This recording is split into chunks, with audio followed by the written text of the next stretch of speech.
Your laptop. You probably use it for everything, right? Work, school, entertainment. It's a huge part of your life. But let's be real, most of us are totally neglecting how to take care of it. So today, we're going to change that. This is your complete guide to safely and effectively cleaning the machine you rely on every single day. All right, so here's our game plan. First, we're going to understand our enemy, dust. Then we'll walk through the all-important safety prep, the simple tools you're going to need, and of course, the actual step-by-step cleaning process. After that, we'll cover when it's time to just call a pro, and we'll finish up with how to keep your laptop cleaner for longer. So first up, dust the silent killer. I know, it sounds dramatic, but it's true. That little bit of harmless-looking fuzz, it is a massive, massive problem for your laptop's health and its performance. To put it really bluntly, your laptop is suffocating. I mean it. Think about it. Every vent and every fan inside is designed to keep air flowing, to cool things down. But when dust clogs up all those little pathways, your machine literally can't breathe. And that's exactly where all the trouble begins. So, does any of this sound familiar to you? Your laptop gets hot enough to fry an egg on. The fan suddenly kicks on and sounds like a tiny jet engine taking off. Everything starts to feel slow and sluggish for no reason. Or, worst of all, it just randomly shuts down on you. These aren't just little annoyances, you know. They're your laptop's way of screaming for help, signaling that dust is causing real and, yeah, potentially permanent damage inside. Okay, so we've identified the bad guy. Now let's figure out our plan of attack. And we have to start with the most important part, safety and prep. Seriously, these next few steps are absolutely non-negotiable. Do not skip them. 4 simple but totally essential rules.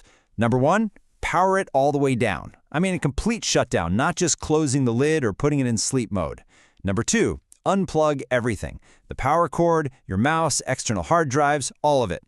3, if your laptop has a removable battery, some older ones do, go ahead and pop it out. This makes sure there's zero power running through the system. And last but not least, find a nice, clean, well-lit place to work so you can actually see what you're doing.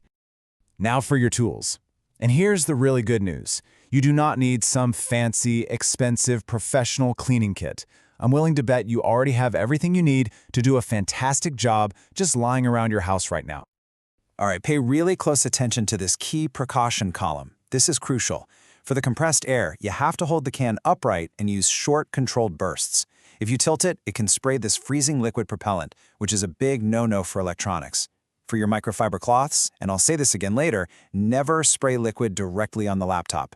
And with cotton swabs, the golden rule is dampen slightly. Too much liquid is your enemy here. Okay, safety is handled, we've got our tools ready, it is time for the main event, the step-by-step clean. And we're going to do this in a specific order, for a very good reason.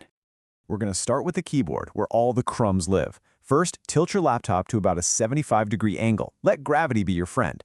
Then take your soft brush and gently loosen up all that dust and debris between the keys. Now, grab the compressed air and blow in a zigzag pattern, kind of left to right, top to bottom. This actually pushes the junk out the side instead of just pushing it deeper in. Then just finish up by wiping the tops of the keys. Now, I know exactly what you're probably thinking, especially when we start talking about the vents. You're thinking, wait a minute, if I just blow air in there, am I not just pushing all that dust deeper into the machine? And you know what? That is a fantastic question, because it's a super common mistake. And here is the answer. The whole trick is how you aim the air. You don't want to blow it directly into the vent. Instead, you aim the nozzle at an angle, blowing across the opening. This creates a current of fast-moving air that actually creates a little vacuum effect, pulling dust out and away from the inside of the laptop. It's a game changer. After you've done all the vents, just give the whole body of the laptop a good wipe down with your microfiber cloth. And finally, the screen. The most important first step is to always start with a dry microfiber cloth to get all the surface dust off. For those stubborn fingerprints and smudges, you can slightly, and I mean slightly, dampen a corner of the cloth. But, and I really can't stress this enough, never, ever spray any liquid directly onto the screen. It can drip down, get behind the panel, and cause horrible permanent damage. So, your laptop's exterior is now sparkling clean. Awesome. But we do need a little reality check. It's time to be honest about the limits of what we can do ourselves and to know when it's just time to call in a professional. This chart breaks it down perfectly. Everything we just did is external cleaning. It's great for the stuff on the left, surface dust, keyboard crumbs, smudges on the screen. A professional, though, They open it up and handle the internal problems. The deeply clogged fan blades, the dust that's basically baked onto the heatsink, and they can even replace old thermal paste that keeps your processor from overheating. The real villain deep inside your machine are these guys, dust bunnies. And I'm not talking about the fluffy kind under your bed. I'm talking about these dense, almost felt-like mats of dust, hair, and gunk that completely blanket the internal fans and heat sinks. This is what truly suffocates your laptop from the inside, and a can of compressed air from the outside just isn't going to get rid of it.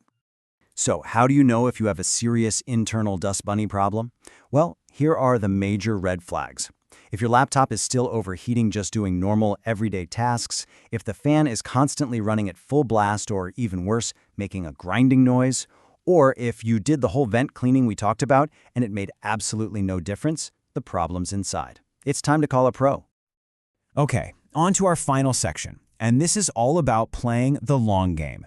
You've put in the work to get it clean, so let's talk about the prevention playbook. Some super simple habits that will keep your laptop cleaner for much, much longer.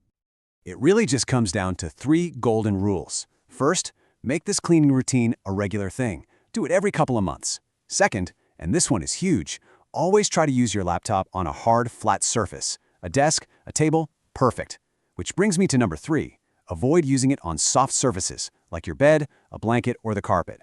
Those things don't just block airflow, they're basically magnets for lint and dust. You know, I think this quote says it all. A few minutes of prevention every now and then can save you from a huge headache and an even bigger repair bill down the line. It's just not worth skipping. So you did it. Your laptop is clean, it can finally breathe again. But it does leave us with one last question, doesn't it? Now that you have this mindset, what other essential pieces of tech in your life are you maybe neglecting without even realizing it?